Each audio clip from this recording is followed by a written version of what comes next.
नमस्कार दोस्तों, एक बार फिर मैं आप सभी का स्वागत करता हूं आपके अपने चैनल में मैथ नर्ड में। आज फिर हम आपके लिए लेकर आए हैं मैथ नर्ड में बहुत ही interesting concepts which is called olympiad questions. बिल्कुल सही पहचाना आपने। आज हम आपके लिए लेकर आए हैं ओलंपियाड क्वेश्चंस। अब आपको ओलंपियाड्स की प्रिपरेशन भी यहां पर मिलेगी कुछ ना कुछ, ठीक है। तो आज जो हमारी पहली प्रॉब्लम है which is a plus B equal to 6 root A b, then find the value of a bye b। अब देखिए, ऐसी प्रॉब्लम जब हमारे पास में आती है तो पहली चीज तो ये कि सर ओलंपियाड में कैसे क्वेश्चन आते हैं, कैसे उनको डील करना है। देखिए, क्वेश्चंस कोई स्पेसिफाइड नहीं होते, है ना। लेकिन हाँ ये है कि अगर हम वैरायटी ऑफ क्वेश्चंस को डील करेंगे तो हमारी लर्निंग, हमारी कंसेप्ट्स, ये सारी चीजें डेवलप होती हैं, हमारी रीजनिंग स्ट्रांग होती है। तो उन्हीं चीजों को लेकर चलिए आज हम एक प्रॉब्लम डिस्कस करते हैं। उससे पहले अगर आपने हमारे चैनल को अभी तक लाइक शेयर सब्सक्राइब नहीं किया तो पहले उसे लाइक शेयर सब्सक्राइब जरूर कर लें।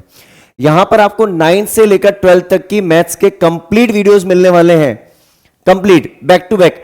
तो प्लीज ये वीडियो जरूर शेयर कीजिए अपने फ्रेंड्स के साथ और रिलेटिव्स के साथ। तो देखिए, पहली प्रॉब्लम जो आज की हमारी है that is a plus B equal to 6 root A b, 6 times of root A b, right. 6 times of root A b, then find the value of a bye b। सबसे पहले में क्या करना है, हमें पहले इस प्रॉब्लम को लिखना है, राइट। क्या दे रखा है मुझे वो लिखते हैं अपन। a plus b equals to 6 times of root A b. अब क्या करें सर, देखो अगर हमारे पास कभी रूट होता है तो हमारे लिए रूट सॉल्व करना थोड़ा सा डिफिकल्ट हो जाता है ना। ये हमने देखा है यूजुअली। तो हम क्या करें, दोनों तरफ स्क्वायरिंग कर दें। तो अगर हम दोनों तरफ स्क्वायरिंग कर देते हैं तो a plus B whole square equals to 6 times of root A b whole square. अब जैसे मैंने स्क्वायरिंग की तो यहां क्या बन गया, a square plus B square plus 2ab। ये आप सबको पता ही होगा। हमें पता है कि हमारे पास एक आइडेंटिटी होती है sir, a plus B whole square, a square plus B square plus 2ab, that is called 36 times of root A. देखो रूट 6 रूट ए बी का स्क्वायर, 6 का स्क्वायर 36, रूट ए बी का स्क्वायर हो गया ए बी। अब सारी वैल्यूज को इधर ट्रांसपोज कर दो एक बार, a square plus B square plus 2ab minus 36ab equals to 0। हम एक बार थोड़ा सा इसका डिवीजन कर लेते हैं ताकि हमारे लिए चीजें थोड़ी आसान हो जाए समझने के लिए, अंडरस्टैंड करने के लिए, लिखने के लिए, राइट। अब चलिए फिर चलते हैं आगे। अब देखिए, अब हमारे पास में आगे क्या दे रहा है, अगर हम इसको थोड़ा सॉल्व करते हैं then a square plus B square minus 34ab equals to 0। अब क्या करें सर देखिए, अगर आप इस प्रॉब्लम को थोड़ा आइडेंटिफाई करो तो हमें फाइंड क्या करना है बेटा, a bye b। a bye b जब फाइंड करना है तो हमारे पास यहां पे कहीं पे a बाय b बन रहा है क्या, नहीं बन रहा है सर, a स्क्वायर बन रहा है। अगर मैं a स्क्वायर के नीचे b लाना चाहता हूं, मतलब a स्क्वायर को a अपॉन b की फॉर्म में कन्वर्ट करना चाहता हूं, तो मैं काम कर सकता हूं क्या, ये ab वाली टर्म रिमूव कर लूं, मतलब पूरे एक्सप्रेशन को ab से डिवाइड कर दूं। तो पूरी इक्वेशन को डिवाइड बाय ab कर दूं, डिवाइड बाय ab करवा दूं। अगर पूरी इक्वेशन को ab से डिवाइड करेंगे तो क्या होगा, a square by ab plus b square by ab minus 34ab by ab equals to 0। यहां तक क्लियर है। इससे क्या होगा, ab कैंसिल आउट हो गया सर। अब a square by ab, a square by ab क्या होता है, ये हो जाएगा मेरा a बाय b, ये मेरा हो गया a बाय b। यहां क्या हो जाएगा, b बाय a। यहां क्या हो जाएगा सर, यहां पे तो पता ही नहीं क्या ही चल रहा है, 34, ठीक है। अब देखो, अब हमारे पास थोड़ी सी प्रॉब्लम सिंप्लीफाई हो गई है, मतलब जो मुझे वैल्यू फाइंड करनी है a बाय बी वो मुझे मिल चुका है। अब एक एक्सप्रेशन ऐसा है जिसको हम बोल रहे हैं a बाय बी, एक एक्सप्रेशन ऐसा है जिसको हम बोल रहे हैं b बाय a, मतलब a बाय बी और b बाय a दोनों एक दूसरे के इनवर्स हैं, है ना। एक काम कर सकते हैं अपन, मैं क्यों ना a बाय बी को अज्यूम कर लूं एज ए m, तो मैं ऐसा लिख दूं, let a by B equals to m। अगर मैं a बाय बी को m लिखता हूं तो यहां से एक्सप्रेशन क्या बनेगा, m प्लस 1 अपॉन m। अरे a बाय बी की वैल्यू अगर m है तो b बाय क्या हो जाएगा, b by a equals to 1 upon m। होगा कि नहीं होगा, होगा, बिल्कुल सही है। Minus 34 equals to 0। अब क्या होगा सर यहां पे, अब देखिए यहां पे हमारी जो प्रॉब्लम है ये क्वाड्रेटिक इक्वेशन में कन्वर्ट हो जाएगी, क्योंकि जैसे हम एलसीएम लेंगे, इसका एलसीएम लेते हैं तो एलसीएम लेते हैं हमारे पास बन गया m, तो नीचे आ जाएगा, ये हो जाएगा m square plus 1 minus 34m equals to 0। अब क्या होगा, क्रॉस मल्टीप्लाई करा दो, इसके नीचे कुछ नहीं मतलब 1 है, क्रॉस मल्टीप्लाई करवाते क्या हो जाएगा सर, जैसे आप बेटा इसको क्रॉस मल्टीप्लाई कराओगे ना उससे क्या होगा, थोड़ी सी हमारी प्रॉब्लम सॉल्व हो जाएगी। कैसे होगी देखना, M square plus 1 minus 34m equals to 0।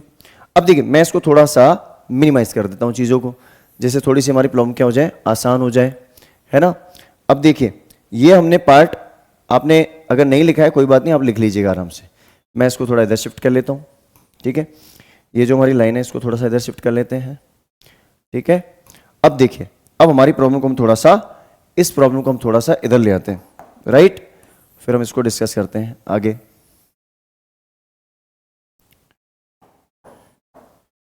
देखिए अब हमारे दिमाग में आ गया, सर हमें तो ये क्वाड्रेटिक इक्वेशन मिल गई। हाँ बिल्कुल सही बोला आपने, लेकिन इसको थोड़ा स्टैंडर्ड फॉर्म में लिख लें अपन। स्टैंडर्ड फॉर्म में लिखने का मतलब समझते हो ना आप? बिल्कुल समझते हैं सर हम, बिल्कुल सही। आप समझ गए होंगे कि इसको स्टैंडर्ड फॉर्म में लिखना है अगर, तो हमें इसको लिखना होगा एम स्क्वायर माइनस का 34m और प्लस का 1 इक्वल्स टू 0। एक लाइन ड्रॉ करते हैं यहाँ पे एक बार, ताकि डिवीजन हो जाए, इसको थोड़ा सॉल्यूशन या सिस्टमेटिक हो जाए, हमारा आंसर सही से आ जाए। अब देखिए अब क्या करें सर, अब देखो M square minus 34m plus 1, ये हमारे पास एक प्रॉब्लम आ गई, राइट। अभी मेरी क्या है, क्वाड्रेटिक इक्वेशन है। इस क्वाड्रेटिक इक्वेशन को मैं क्या करूं, A X square plus B X plus C equals to 0 पढ़ा था ना क्वाड्रेटिक फॉर्मूला। तो ये देखो ए की वैल्यू क्या है मेरे पास, ए मेरे पास क्या है, A equals to 1, B equals to क्या है माइनस का 34, सी इक्वल्स टू क्या है सर 1। अब डी निकालें डिस्क्रिमिनेंट, डी इक्वल्स टू क्या हो जाएगा, B square minus 4ac, B square means minus का 34 square minus 4 into A into C, तो 1 इंटू 1। अब इससे क्या हो जाएगा सर हमारा, इससे हमारे पास आ जाएगा आंसर दैट इज 34 का स्क्वायर।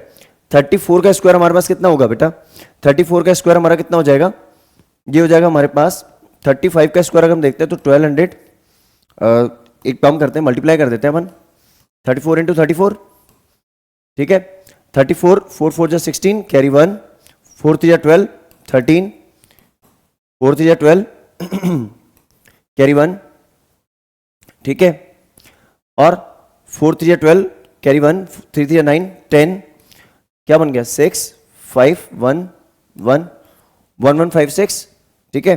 ये मेरे पास क्या आ गया, मल्टीप्लीकेशन आ गया इसका, 1 1 5 6 इसका मल्टीप्लीकेशन आ गया, है ना सर। अब 1 1 5 6 अगर ये आ गया 1 1 5 6 माइनस का 4, तो ये कितना बन जाएगा 1 1 5 2। अब ये मेरे पास आ गई वैल्यू 1 1 5 2, ये मेरा क्या हो गया डिस्क्रिमिनेंट। अब यहां से क्या करें सर, अब बेटा कुछ भी नहीं, बहुत आसान हो गया हमारे लिए ये। अब हमारे लिए काम बहुत आसान हो गया। कैसे हो गया आसान वो समझे। देखो अब हमें क्या करना है, इसी चीज को हमें थोड़ा सा सिस्टमेटिक्स अंडरस्टैंड करना है। अब हमें निकालना है किसकी वैल्यू, m की वैल्यू। m होता है minus B plus minus root D by 2a। ये मैं स्टैंडर्ड फॉर्मूला लगा रहा हूं बेटा, तो minus B means minus of B, B की वैल्यू कितनी माइनस 34, माइनस ऑफ माइनस 34 लिखेंगे, minus of minus 34 plus minus root D means 1152 by 2a। तो 2 इंटू कितना आ जाएगा बेटा, 2 इंटू यहां पर आ जाएगा हमारे पास a मीन्स 1। यहां तक कोई डाउट तो नहीं है। अब देखते हैं आगे इसको हम लिखेंगे प्लस का 34 प्लस माइनस। अब बेटा एक काम कर सकते हैं हमको इस 1152 को फैक्टराइज करना है, तो एक बार अपन पहले फैक्टराइज कर लेते हैं। 1152 देखो मैं डायरेक्ट लिख सकता हूं, लेकिन फिर हमें दिक्कत आती है कि सर आपने कैसे कर लिया, हमें तो पता ही नहीं चला।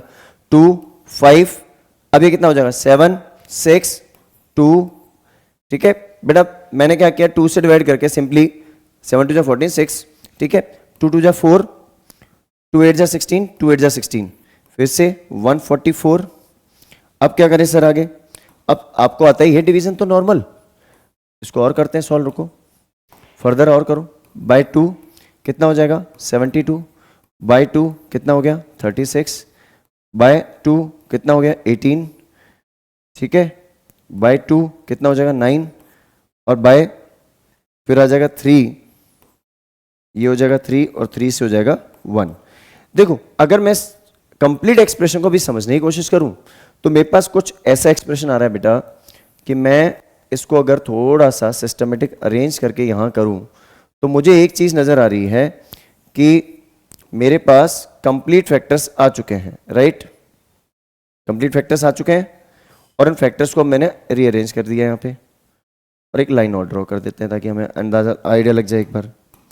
है ना, कि ये सर मेरे कंप्लीट फैक्टर्स हैं। अब देखो यहां से मेरा एक ग्रुप बना, तो एक 2 एक 2 एक 2, ये 2 2 2 और 3, तो 2 इंटू 2 इंटू 2 इंटू 3 और इंटू रूट 2 बच गया अभी। मतलब मैं अगर स्क्वायर रूट लेता हूं तो 2 2 2 के 3 पेयर बन गए, 2 के 3 पेयर बन गए, और एक पेयर बना मेरा किसका, 3 का, तो 2 2 जा 4, 4 2 जा 8, 8 3 जा 24, 24 रूट 2 कितना आ जाएगा, 24 रूट 2। ठीक है, 24 रूट 2 आ जाएगा। अब देखिए 24 रूट 2 मैं इसको यहां लिखता हूं, डिवाइडेड बाय 2। अब यहां से क्या हो जाएगा, अब यहां से 2 कॉमन लो बेटा, 2 कॉमन इसलिए ताकि डिनोमिनेटर में से कैंसिल आउट हो जाए। यहां बन गया 17 प्लस माइनस, अब ये कितना बन जाएगा 12 रूट 2, ठीक है, बाई 2, 2 से 2 कैंसिल आउट हो गया, तो ये बन गया m। m मीन्स m की 2 वैल्यू आ गई यहां पे, m equals to 17 plus 12 root 2, और m की दूसरी वैल्यू क्या आ गई, 17 माइनस 12 रूट 2। अब आप बोलोगे सर a और b की वैल्यू चाहिए थे, आप तो m ले आए, तो बेटा m जो है ये किसके बराबर है, a बाय b के बराबर है ना, तो a बाय b की वैल्यू 2 हो सकती है पॉसिबल।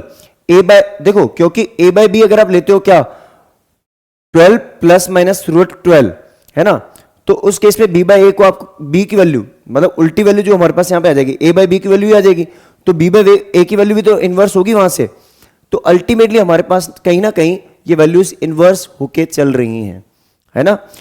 तो यहां से हमारे पास a बाय b की वैल्यू निकल के आगे, अगर आपको फिर भी नहीं समझ आए एक बार वीडियो को पॉज कीजिएगा, फिर से समझिएगा। एक बार मैं फिर से समझा देता हूं, इसका स्क्रीनशॉट भी ले लेना आप। सबसे पहले बेटा हमने क्या किया, फिर से समझ लो एक बार, आप इसका स्क्रीनशॉट ले लीजिए, पहले मैं फिर से समझा रहा हूं। देखिए हमने क्या किया, यहां पे a plus B equal to 6 root A B आया, दोनों तरफ स्क्वायरिंग कर दी हमने, स्क्वायरिंग करते हमारे पास स्क्वायर ब्रेक हुआ, जैसे a plus B whole square break हुआ, हमने इस टर्म को यहां ले गए, है ना, जैसे उधर की तरफ ले गए, ये क्या बचा माइनस का 34 ab। फिर हमने क्या किया, a b से डिवाइड किया, a b, क्योंकि हमें ये a b रिमूव करना है, ठीक है, तो हमने a b से डिवाइड किया कंप्लीट इक्वेशन को, तो a स्क्वायर अपॉन a, हमने एक्सपोनेंट पढ़ा था, तो ये a से a कैंसिल आउट हुआ, ये b से b कैंसिल आउट हो गया एक तरह से, तो a bye b divide by b by a minus 34, और यहां से हमने a बाय b को अज्यूम किया एज अ m। अगर a बाय b m है तो b बाय a क्या हो जाएगा 1 upon m, m plus 1 upon m minus 34 equal to 0। अब इसको क्वाड्रेटिक इक्वेशन को हमने एलसीएम लेके सॉल्व किया और डिस्क्रिमिनेंट निकाल के हमने इसको सॉल्व किया। अच्छा आपको ये लग रहा होगा सर ये वैल्यू आपने कैसे सॉल्व की, तो बेटा हमने प्राइम फैक्टराइजेशन से इन बिटवीन सॉल्व किया था, आप उसको वीडियो को देखना, बीच में हमने सॉल्व किया है, प्राइम फैक्टराइजेशन किया है। तो फाइनली हमारे पास आया था 24 रूट 2, और फिर हमने 2 कॉमन लिया, 2 जब हम कॉमन लेंगे तो यहां से और यहां से 2 कॉमन आएगा, तो यहां 17 प्लस माइनस 12 रूट 2 बचेगा। तो m की 2 वैल्यूज पॉसिबल है, एक जब हम प्लस लेंगे, दूसरी जब हम माइनस लेंगे, ठीक है। आई होप आपको ये हमारी क्लास आज की बहुत ही इंटरेस्टिंग लगी होगी। ऐसे ही और इंटरेस्टिंग वीडियोस के लिए हमारे चैनल से आप जल्द से जल्द जुड़ जाइए, और हमारे चैनल को लाइक शेयर सब्सक्राइब करना ना भूलें। दूसरी चीज, हम यहां पर आपको कंप्लीट 9 से 12 मैथ्स के सॉल्यूशंस और कंप्लीट एक्सप्लेनेशन देने वाले हैं, assertion, reason, case based studies, MCQ, सब कुछ मिलने वाला है। तो जल्दी से अपने फ्रेंड्स सर्कल्स के साथ ये जल्दी से जल्दी शेयर करना शुरू कर दीजिए। और हाँ, ओलंपियाड क्वेश्चंस की भी गारंटी मेरी है, आपको हर ऑल्टरनेट डे एक वीडियो मिलने वाला है, कोशिश करूंगा रेगुलर मिले, but alternate day is confirm, ठीक है।